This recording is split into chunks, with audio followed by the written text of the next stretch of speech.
Well, we all did it when we were kids in the driveway, counting down from 5, shooting up a prayer, only to watch the ball sail over the backboard. It's never an easy shot to make, but at Hood College, the Blazers are turning the buzzer beater into an art. As the Ravens prepare for Super Bowl 47, they say they're doing everything they can to win one for Big Brother. We are now about 20 minutes away from the start of this year's NBA draft. Eric Green, of course, got to figure out where he's going to go. The projections say anywhere from 20 to 35. Well, it certainly has been an up and down year for the Maryland Terrapins. And though they wrapped up their season with a Military Bowl loss to Marshall, they say just getting to a bowl this year means that they're headed in the right direction. At the collegiate level, every time the Shepherd University men have lost the season, they bounce back in a big way in the following contest. As the dominoes keep falling, the landscape of college athletics continues to change as the University of Maryland is officially joining the Big Ten Conference. After just missing a trip to the Super Bowl in last year's AFC Championship, the Baltimore Ravens once again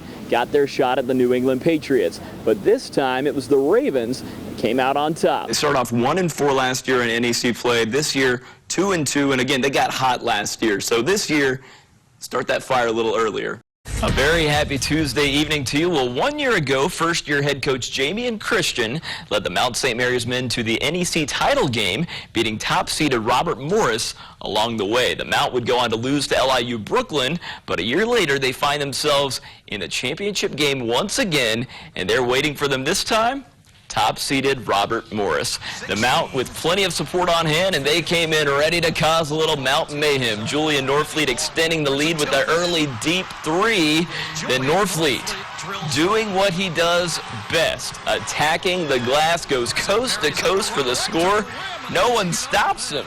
Norfleet just taking over the first half, stepping out on the perimeter again, and connects all the way from Emmitsburg. Then please look at where Mr. Norfleet's feet are. A solid 4 or 5 feet beyond the arc. The Mount up by 12, and they weren't slowing down one bit. Will Miller from the corner. Mountaineers up by 20. Are you smelling the upset yet? You probably should. Maintaining a good lead before half. Taylor Danaher finishes from the baseline. Just everything going right for the Mount. The lead shaved down to 10 in the second, but Rashad WHAG takes care of that. I'll take all 3 of these. Thank you very much. Then WHAG with the steal. Oh, yeah, and the slam on the other end. The Mount wins their 4th NEC championship, their first since 2008, taking down Robert Morris 88-71.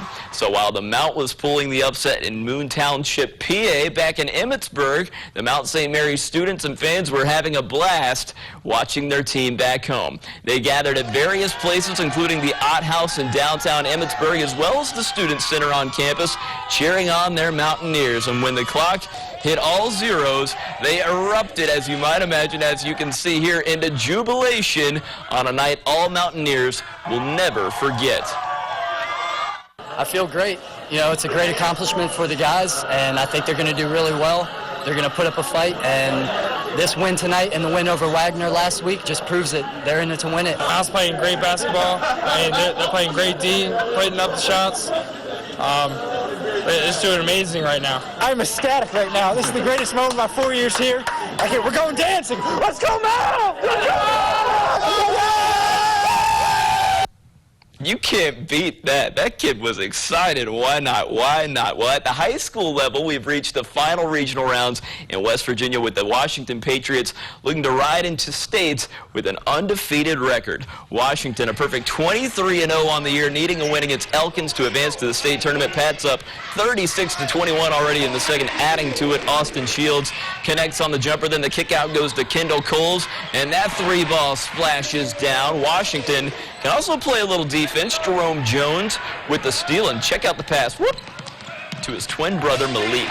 Easy lay in there. Jerome again looking for Malik, this time on the skip pass. Malik Jones showing off the range. Washington once again just blowing the doors off this thing just before half. Jerome Jones also knows how to stroke it. Man, those twins are awesome. They'd go up into half 58-31, and they'd win it 102-60.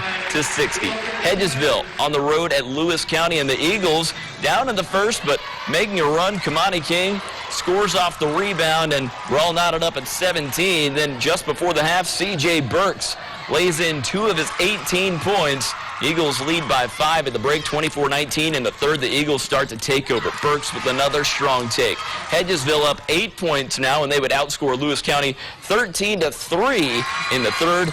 Theodore Carter explodes to the hoop. Hedgesville up 15-3. Then in the fourth, Hedgesville puts it away. Deion Taylor corrals the loose ball, puts it home. Hedgesville allows only 9 points total in the second half on route to a 56-28 win. In Maryland, a few of our local high school basketball teams have put themselves in position to potentially bring home a state title by the end of the week. That includes the Walkersville girls. The Lions will meet Patterson Mill tomorrow night, and they say they're expecting to play their best when it means the most. We're all connected. We all love each other. We're like a huge family, and we're so close. So it's awesome. We've been playing together since like 4th grade. We just all stick together. Like someone puts their head down, we're like, come on, let's go, pick it up. I think we can defend them and stay in front of them and win the rebound battle. I think we'll be playing for a state championship on Saturday. I mean, I think the kids are loose, and I mean, we're prepared and ready to play tomorrow night for sure. Not a bad start to what is assured to be a wild week of sports here in the 4th State. That's Check on Sports. We're back right after this. Luke Cooper has been throwing punches for almost his entire life. The former boxing champion stepped into the ring more than 3 decades ago and still to this day just can't bring himself to leave the gym. This is where you will find me at, right here. You ask me where I'm at, I will be right here every day. Cooper got his start here at the Hagerstown Boxing Club, where his immediate dedication to the sport led to winning the National Golden Gloves 2 times before the age of 15. And after winning 80 of his first 100 amateur fights, he eventually entered the ring as a professional. And now that brings Luke Cooper back to life. I saw the promise in him when I first met him.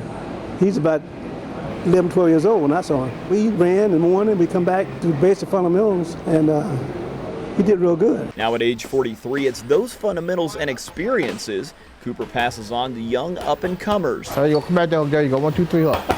What they getting ready to go through, I've been there where they going through. So if I see a little mistake they doing, I can correct them. But when you come through the doors, you really don't know nothing until you learn. Keep that double jab out there. But maybe the most important thing Cooper can pass on, how to come back after suffering a knockout blow. There you go. There you go. Good work, baby, good work. Yeah. Move right here, baby, you got it. In the summer of 1992, now more than 20 years ago, here at Wheaton Park, Luke Cooper was walking home from training at the gym when suddenly a man opened fire in a crowd of people. A moment that changed Luke's life in an instant. There's a lot of people out, a lot of kids out. God just come out the house, he just started random shooting. People was ducking and dodging and running behind trees, running behind cars, and I just happened to get caught in the back. Never afraid of any opponent he faced in the past, Cooper now came toe-to-toe with his biggest challenge yet, paralysis. Basically, I feel like I didn't want to live no more, for real. After I knew I wasn't going to box no more, like, well, there goes my dream, there goes my hope, you know what I mean? There goes something I wanted to be in life. I just accepted it. I mean, there was nothing else to do. You can't look back at that. We couldn't just stop and look, oh my God, he paralyzed. He'll never walk no more, blah, blah, this. He can't do this, he can't. I wasn't about all the can't do's. I was all in the can do's. Originally told by doctors that all 4 of his limbs would be paralyzed, it was what Luke could already do in the ring that strengthened him in the chair. Because of that body strength he had from boxing, being a boxer, is what helped him to motivate from his waist up. Now 20 years later, the former champ has never stopped training, always ready for his next fight. Usually if I shadow box before my fight, my butterflies will go away. I tease him sometimes. I tell him, when is your match? And though Cooper never thought he'd have to be carried into the place where he found his stride, the accomplishments he's earned and has passed on to others can never be taken away. I feel I'm still a champion. I was a champion. I was 2-time Golden Glove champion, South Atlantic Association champion. I'm still fighting to be the champ. I always ask Jesus if there was one thing he would let me do before I close my eyes, would it be to see him walk again. Come on, pick it up. And until that day comes, Luke Cooper continues to fight on, just like he always has. Come on. Zach Glover, WHAG Sports.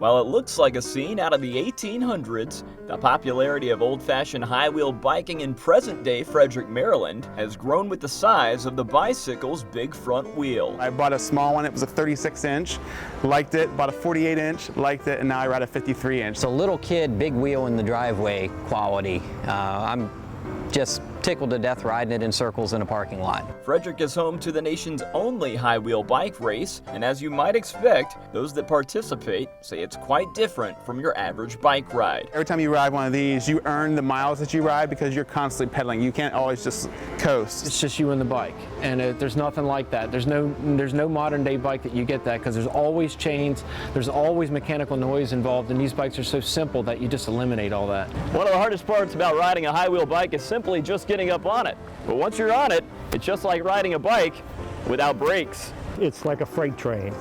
You know, you just can't stop a freight train very quickly, and that's how these are. You see a big hill, you don't want to try to ride down it, because once you get going too fast, you can't slow down and you can't stop, and that's going to be bad. It only takes one fall to really appreciate the bike and respect it too, because it just can happen at a blink. Now, while these bikes might be tough to stop on the road, the reaction these riders get on a daily basis makes it tough to ride anything else. There isn't a time you're out on a bike like this that you don't have some kind of outlandish remark.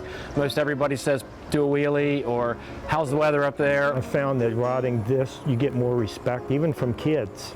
Kids will come by and they'll stick their thumbs up, you know, or they'll toot the horns and wave, you know, and hey, that's cool. Whether racing for the win or simply riding for enjoyment, these historic high-wheel bikes will be kept alive as long as these peddlers keep their big wheels turning.